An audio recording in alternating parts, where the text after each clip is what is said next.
नमस्कार, जय हिंद। आप सभी का स्वागत है आपके अपने परिवार रामाचल गुरुकुल में। आप लोग, मुझे उम्मीद है, स्वस्थ होंगे, मस्त होंगे और अपनी मेहनत एकदम जोरों पर होगी, मेहनत कर रहे होंगे क्योंकि परीक्षा अब कुछ ही दिन बाकी है। सीटेट जुलाई का जो एग्ज़ाम है 7 जुलाई को होने वाला है, यानी 7 जुलाई 2024 को है। तो हमने पिछले वीडियो में अलंकार से संबंधित प्रश्न लाए थे और उसी के आगे आज की क्लास कंटिन्यू होने वाली है। और ये समझिए कि अलंकार से 3 प्रश्न आप लोगों का पक्का है, 3 से 4 प्रश्न पक्का है। एकदम ईमानदारी से, एकदम तन्मयता से और एकदम मन लगा करके क्लास का एंजॉय लीजिए, याद कीजिए, क्लास को देखिए, समझिए और नोट बनाइए, क्योंकि बिना रिवाइज किए याद नहीं होगा। क्लास भी देखिए और उसके बाद रिवाइज यदि आप लोग कर लेते हैं तो एकदम 100% श्योर हो जाता है कि आप लोगों को याद हो गया। क्योंकि भाई अभ्यासेन वर्धते विद्या, अभ्यास से विद्या बढ़ती है। जब तक अभ्यास नहीं होगा तब तक विद्या नहीं बढ़ेगी। तो यदि आप लोग इस चैनल पर नए हैं, यदि आप लोग इस चैनल पर नए हैं तो चैनल को सब्सक्राइब अवश्य कर लें और लाइक कीजिए और कमेंट भी कीजिए। पूरा वीडियो देखिए। पूरा वीडियो देखने के लिए आप सभी का तहे दिल से धन्यवाद। शुरू करते हैं बिना देर के आज की क्लास। प्रश्न नंबर आगे क्या है, 10 प्रश्न तक हो गया था पिछली वीडियो में और आज प्रश्न नंबर 11 से। ठीक, पहला प्रश्न क्या है, पीपर पात सरिस मंडोला।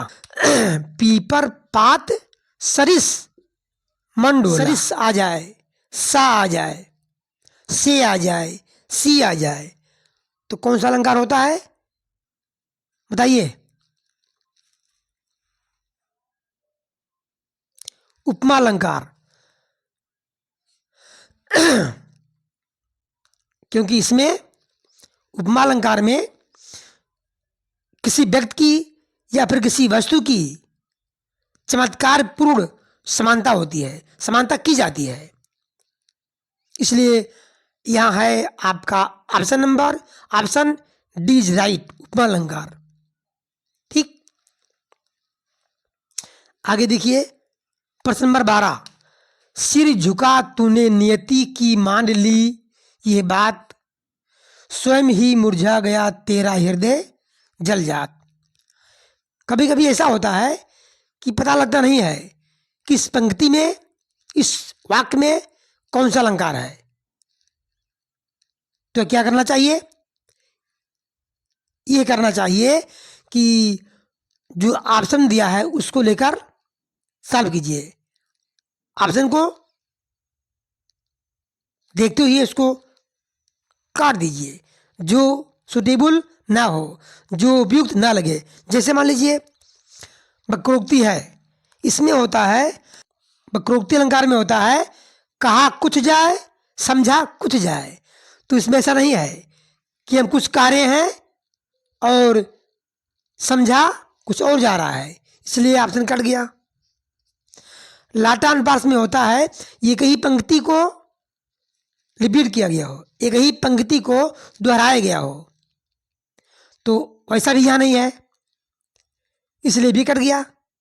देखिए अभी हम प्रश्न को जान रहे हैं, समझा रहे हैं कि ऑप्शन को कैसे काटा जाता है। दो कट गया।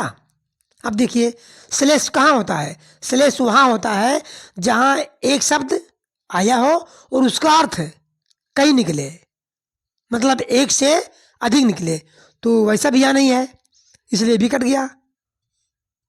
अब क्या बचा आपका, आपका बचा सी ऑप्शन, रूपक। यहाँ है रूपक अलंकार।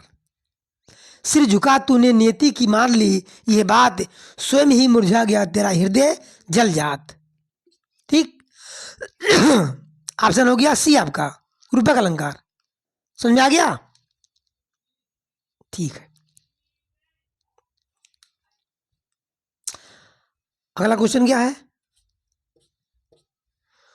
फूले कांस सकल, फूले कांस सकल महिछाई, जन वर्षा ऋतु प्रकट बुढ़ाई। अब देखिए, जनु, जनो, मानो, मनो, ये जहां आ जाता है जिस पंक्ति में, वहां होता है उत्प्रेक्षा अलंकार। क्या होता है? उत्प्रेक्षा, उत्प्रेक्षा अलंकार। तो ये रूपक, यमक, श्लेष कट गया। क्या बचा आपका? ऑप्शन नंबर ये, उत्प्रेक्षा अलंकार। जब तक आप लोग अलंकार की परिभाषा, अलंकार का अर्थ नहीं जानेंगे, नहीं समझेंगे, तब तक आप प्रश्न को हल नहीं कर सकते आप लोग। इसलिए भैया प्रश्न, अलंकार की परिभाषा को याद कीजिए, समझिए, रिवाइज कीजिए बार बार। बस प्रश्न अपने आप पीछे आपके घूमने लगेगा, आपके माइंड में आंसर चलता रहेगा।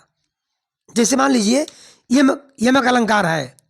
अब यमक अलंकार में क्या होता है, किसे कहते हैं?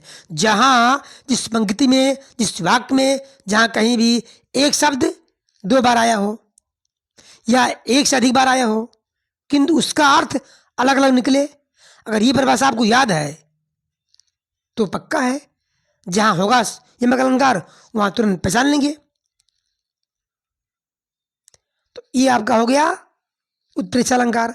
आगे बढ़ते हैं प्रश्न नंबर 14 पे।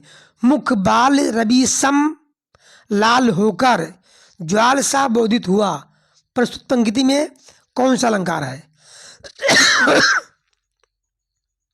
अब देखिए, सम दिया है, रवि सम, ज्वाल सम।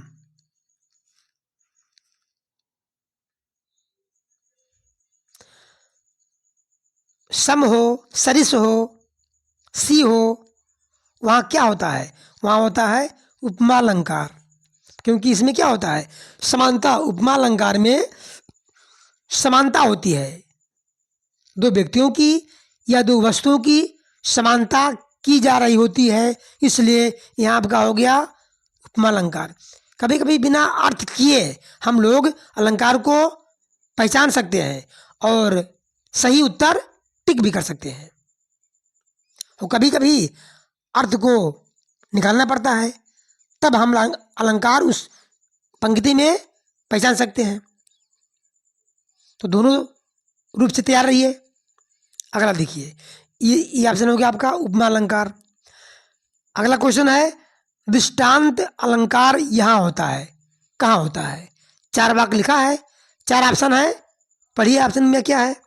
पहला ऑप्शन है, उपमेय के रूप में कही बात उपमेय भी हो, उपमेय के रूप में कही बात उपमान में भी हो। पहला ऑप्शन। उपमेय से उपमान की विशिष्टता में, उपमेय से उपमान की विशिष्टता में नहीं, उपमेय से उपमान की हीनता, हीनता होता ही नहीं है। उपमेय उपमान की समानता से समानता होता, लेकिन यहाँ होगा नहीं। तो दृष्टांत अलंकार में होता है कि जो गुण धर्म उपमेय में है, जो गुण धर्म उपमेय में है, वही गुण धर्म उपमान में भी हो। जैसे उपमेय के रूप में कही बात उपमान में भी हो, वहां होता है दृष्टांत अलंकार। यूँ समझिए कि उपमान में जो गुणधर्म है, वही गुणधर्म उपमेय में भी हो, ऐसा जहां मिल जाए वहां होता है कौन सा अलंकार? दृष्टांत अलंकार। ठीक। तो दोस्तों, भाइयों बहनों, मेरे प्रिय छात्रों, आज की क्लास यहीं समाप्त होती है। मुझे उम्मीद है कि आप लोगों को ये अलंकार से संबंधित प्रश्न आज की क्लास में आप लोगों को समझ में आ गया होगा, क्योंकि इतनी आसान भाषा में बहुत बिरले ही होंगे जो यूट्यूब पर सिखाते हैं। बस सिखाने की भाषा सिंपल होनी चाहिए, पढ़ाने की भाषा एकदम सरल होनी चाहिए, ताकि विद्यार्थी को समझ में आ जाए। मैं वही प्रयास करता हूँ ताकि सबको समझ में आ जाए। फिर मिलेंगे हम अगले वीडियो में। तब तक के लिए जय हिंद, वंदे मातरम। और अपनी पढ़ाई जारी रखिए। अपनी मेहनत पर विश्वास रखिए, अपने आप पर विश्वास पक्का रखिए, तभी सफलता मिलेगी। जय हिंद, वंदे मातरम, राधे राधे।